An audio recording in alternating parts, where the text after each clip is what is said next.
guys, hello, welcome back to my YouTube channel. This is Autoboyson. So mayroon tayong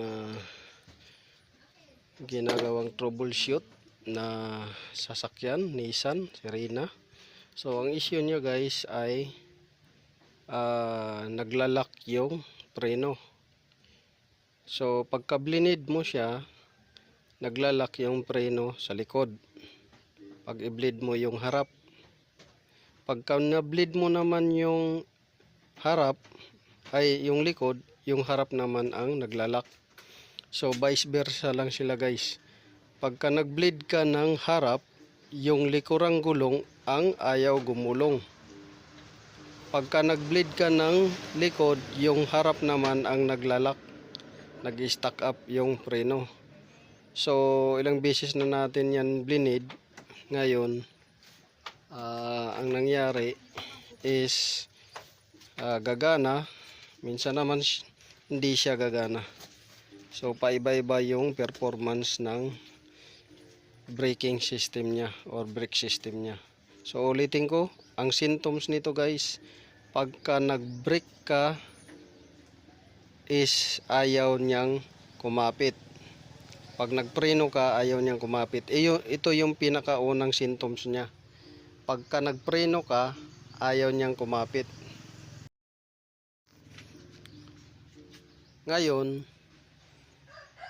ang ginawa natin, dinayagnos natin, troubleshoot. So nakita natin na yung brake master ay kailangan palitan. Tapos yung brake booster ay kailangan ring palitan dahil lusot yung preno. So yun yung pinaka una nating inano. So base sa ating checking at saka observation, physical check, ang brake master natin sa loob ay napunit yung mga seal. Dalawang seal ang napunit kaya lumulusot yung preno. So na-prove natin na may problema yung brake master. So yung brake booster naman ay lusot yung hangin. So ang ginawa natin naman sa brake booster, nag-order tayo kaso yung in-order natin ay defective at nag-iisang stock lang, kagaya ng brake master, defective, nag-iisang stock lang din. So Indonesia pa yung ano niya, origin. So hindi rin natin may kabit yun at wala tayong choices kundi mag-order tayo ng repair kit. So nakahanap naman tayo ng repair kit. Naayos natin yung brake master, malakas na yung pressure, yung brake booster wala nang leak. Ang problema ay kung ang symptoms niya nung dati ay ayaw kumapit ng preno sa likod at sa harap, ngayon ang symptoms naman niya ngayon ay naglalak yung harap. Ngayon pagka blinid mo yung harap, ang likuran naman ang naglalak.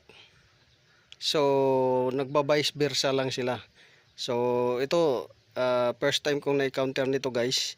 Pagka nag-bleed ka sa harap, likuran ang naglalak. Pagka nag-bleed ka sa likod, harap yung naglalak. Ganon.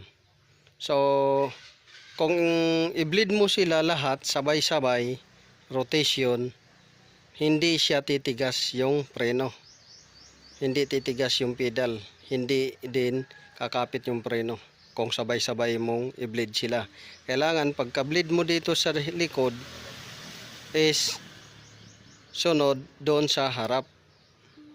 Kasi pagka rotation ninyo pagka-bleed, hindi siya titigas. Kailangan yung likod ang i-bleed mo para tumigas. Tapos pagka harap para tumigas din. So ganun ang nangyari doon.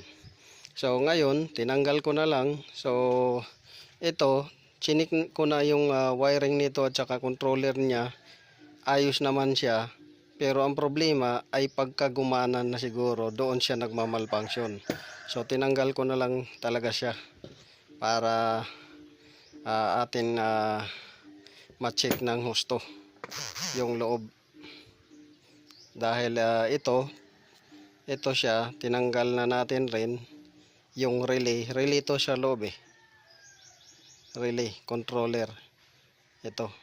Dito to naka ano. So ngayon, examine natin kung ano bang nangyayari. Bakit walang preno pag nag-bleed ka sa harap, nawawala yung preno sa likod. Pag nag-bleed ka naman sa likod, nawawala din yung preno sa harap. So maraming symptoms na minsan hindi natin ma-identify kung bakit nagkaganon siya. So limited edition to, walang lumabas na sirena to dito sa Pilipinas. Mayroong lumabas nito Thailand at saka Indonesia, tapos Japan. So yan yung i-repair natin guys. So abangan nyo lang guys yung video kung ano ang gagawin ninyo pagka ganito ang symptoms na lumalabas.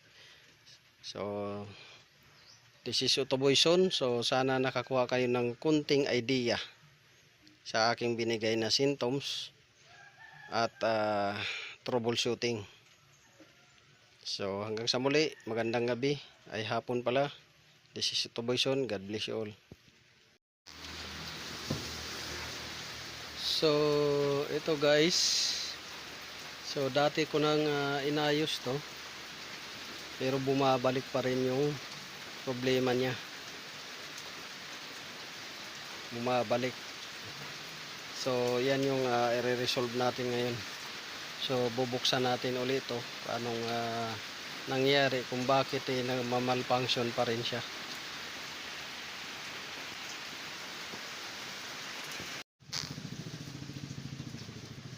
So gaya ng sinabi ko guys, para ma-check ninyo na itong motor ay gumagana sa bench test ninyo, so kuha lang kayo ng battery na maliit kahit sa motorsiklo ito, tapos ilagay ninyo sa ground ng motor, tapos yung isa naman positive dito sa supply.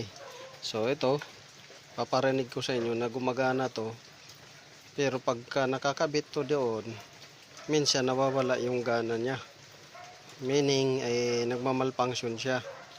So ito, paparinig ko sa inyo. Ayan o.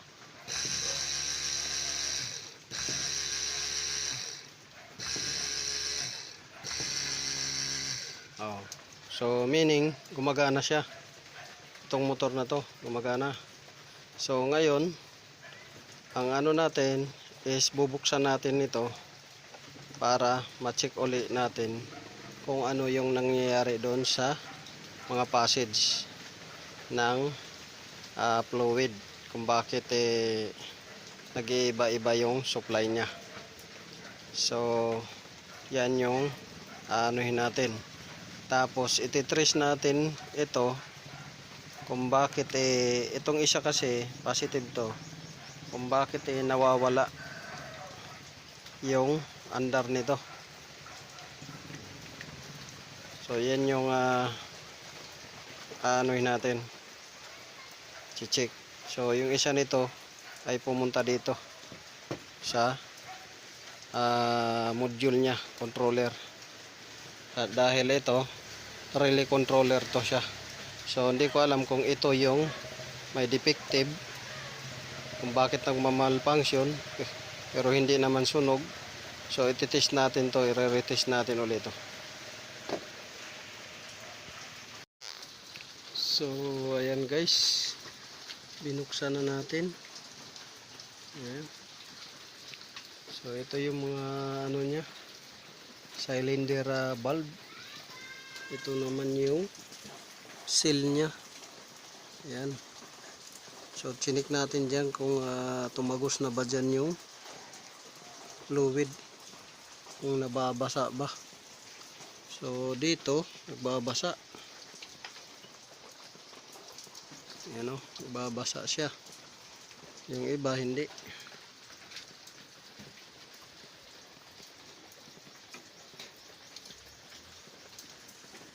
Ayan. So ito para to sa likuran.